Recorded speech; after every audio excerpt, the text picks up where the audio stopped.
ചേട്ടൻ 2 ദിവസത്തിന് ഗൾഫിൽ പോയപ്പോഴേക്കും എനിക്ക് ഒരു സുഖം ഉണ്ടായിരുന്നില്ല. ഓക്കെ, കുറച്ച് സ്ലോ ആയി സംസാരിക്കും, ഉച്ചത്തിൽ സംസാരിക്കാൻ പാടില്ല. ചേട്ടന്റെ സംസാരത്തിലൊക്കെ ഭയങ്കര മാറ്റം വന്നല്ല, ശരിക്കും ഒരു ഇംഗ്ലീഷുകാരന്റെ പോലെ. എന്താ നീ രാവിലെ പാൽ തേച്ചില്ലേ? എന്താ? നിന്റെ പാലിൽ എന്തോ ഉണ്ടല്ലോ. ആദ്യം പോയത് വൃത്തിയാക്ക്, എന്നിട്ട് സംസാരിക്ക്. ചായ എടുക്കട്ടെ ഞാൻ?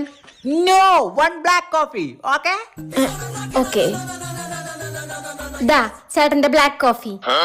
ഇത് കൊണ്ട് പോക്കോ, ഒരു മാനുകളെ ഗ്ലാസിന് ഹൈജീനിൽ ഫോക്കസ് ചെയ്യ്. ഓ ഓ, എന്താ ഇതൊക്കെ? ഇനിയിപ്പോ എന്താ? ഹേയ്, ബാത്റൂമിന്റെ ഉള്ളിൽ നിന്ന് സ്മെൽ വരുന്നുണ്ട്. എന്താ നീ ഇതൊന്നും വൃത്തിയാക്കാത്തെ? ചേട്ടൻ കിട്ട് വന്നേ. What do you mean? Bathroom നീ ബെഡ്റൂമിലേക്ക് ട്രാൻസ്ഫർ ചെയ്തോ? ഇല്ലില്ല, ഞാൻ നിങ്ങൾക്ക് ഒരു കാര്യം കാണിച്ചു തരാനാ. ഓക്കെ.